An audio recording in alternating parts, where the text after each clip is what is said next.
Continuando, né, parte 3 da aula 2, estava falando sobre financiamentos e investimentos, dizendo que a empresa ela pode ter financiamento interno ou financiamento externo. Interno com base nos próprios lucros na empresa, externo pode ser com recursos de terceiro, fazendo operações de empréstimo, parcerias com bancos, ou com recursos próprios por meio da emissão de ações. Então, o que aqui está mostrando esse slide? Que a empresa tem diferentes estágios, né, de criação até ela poder abrir o capital, né? Então, inicialmente, a empresa ela abre com o capital dela, né?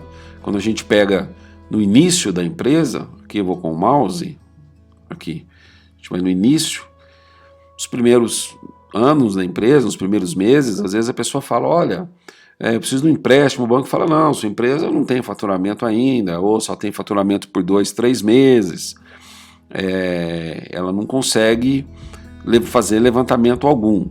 Depois, quando ela conseguir fazer algum levantamento, né, ela pode até efetivamente ter algumas perdas e ela precise fazer necessariamente algum empréstimo. Qualquer empréstimo que ela fizer, o banco ele vai emprestar no primeiro momento a curto prazo. Mas à medida que o tempo vai passando, a empresa vai se consolidando, ela já passa a ter também, além dos empréstimos a curto prazo, os empréstimos de longo prazo, né?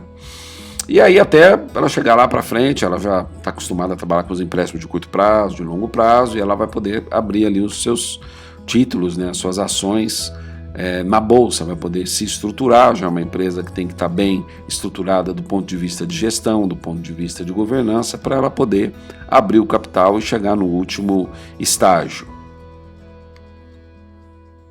Bom, mas como será que pensa um grande investidor, né? Vamos ver aqui o Ivan Santana. Na verdade, eu vou fazer o seguinte, eu vou deixar o link abaixo dessa entrevista, ela tem 14 minutos, uma entrevista que o Ivan Santana deu ao Jô Soares. Ele é uma figura muito importante no mercado de capitais, assim como é também Luiz Barsi, né? Mas aí nós vamos devagarinho conhecendo cada um deles aí, ok? Bom, o que acontece? Vamos falar sobre o IPO. O IPO é quando a empresa quer abrir o capital, né? Muitas empresas estreiam no mercado de capitais por meio de um IPO, que vem do inglês de Initial Public Offering, oferta pública inicial.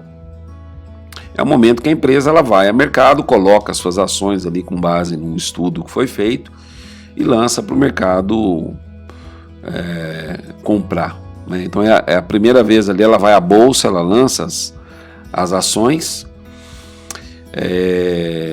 e o mercado acaba, enfim, comprando ou por um valor maior ou por um valor menor.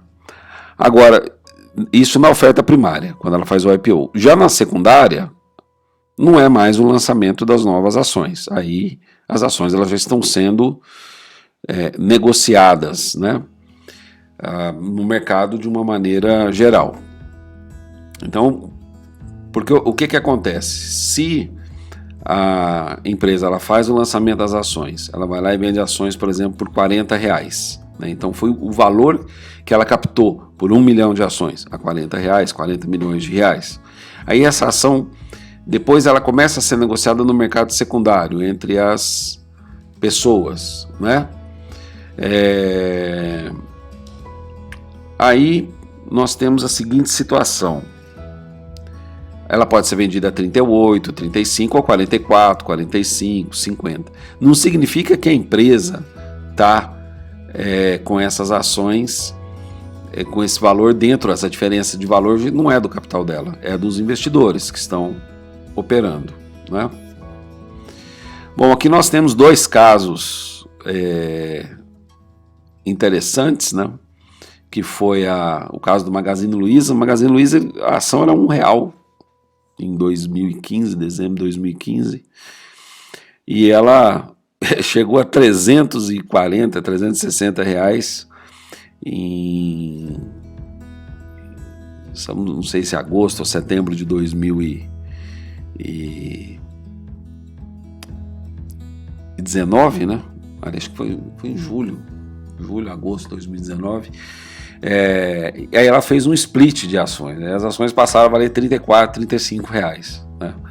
Justamente porque durante todo esse processo ela estava em vias de comprar a Centauro, que acabou acontecendo na sequência. É o case mais importante que nós temos de atual, né, de valorização em bolsa, é o caso do Magazine Luiza,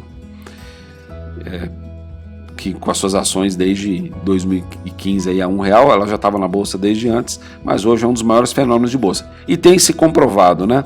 Não ali por indicadores, mas mais por questão de gestão mesmo. É uma empresa que tem se reinventado, é uma empresa que tem se posicionado agressivamente, principalmente nos mercados online, tem trazido muitos players do mercado para poder vender dentro do site dela. É uma empresa efetivamente muito agressiva e que efetivamente se reinventa a cada dia, né? Digo que se você for olhar realmente os indicadores fundamentalistas dela ali, eles não se justificam tanto não, mas ela é uma empresa querida no mercado pelas práticas e porque o mercado entende que é uma empresa que tem futuro, tá? Na análise fundamentalista que a gente faz, a gente olha a empresa de fora para dentro, né? Por exemplo, você começa a analisar, por exemplo, onde que ela atua, qual o mercado, quais são os fatores macroeconômicos, se ela depende de dólar, se ela não depende de dólar, se ela depende de política governamental, se não precisa, quem são os concorrentes, está entrando concorrente internacional, não está entrando, quem são os gestores da empresa, ela tem planos de expansão, claro, disponíveis, né, para o mercado, né? Quais são o histórico dela, quanto tempo tem de bolsa.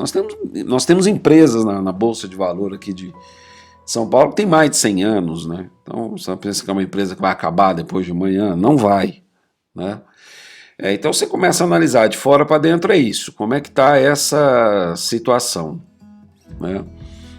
Existe aí até uma teoria um pouquinho mais avançada na área que a gente faz de estudos de mercado, que você pega uma análise multifatorial, né? Como cada um dos fatores influencia a empresa, o setor dela, o dólar, a inflação, o desemprego, né? Você pode colocar N fatores aí para taxa de juros, se é uma empresa que depende muito de taxa de juros, políticas governamentais, enfim, coloca todos esses itens aí para serem analisados.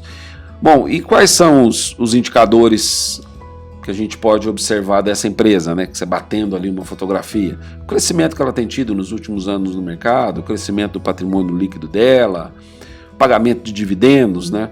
Quer dizer, só esses 3 primeiros itens aqui já dá quase que uma teoria. Você fala, bom, olha, nos 3, 4 últimos anos a empresa só tem crescido no valor de mercado. Isso é muito fácil de você observar. Se o valor da ação tem crescido, né, toma cuidado ali se teve split, unsplit, que é quando junta as ações, mas via de regra, se o valor das ações tem crescido, ela tem se valorizado no mercado.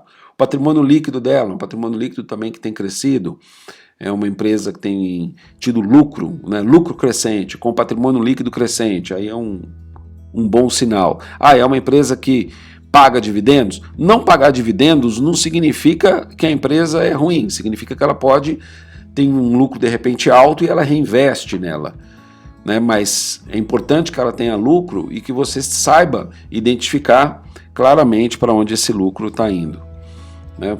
Qual o percentual de pagamentos de dividendos? Qual o índice de pagamentos em relação ao valor da ação, né? Você pode fazer lá uma ação paga R$1 de dividendo, ela custa R$10, então você tem um retorno de 10% ao ano. Isso aí você compara imediatamente com a taxa Selic, acrescenta uma taxa de juros, né, com o beta da ação ali, já consegue ter uma ideia se ela está sendo negociada num valor bom ou não.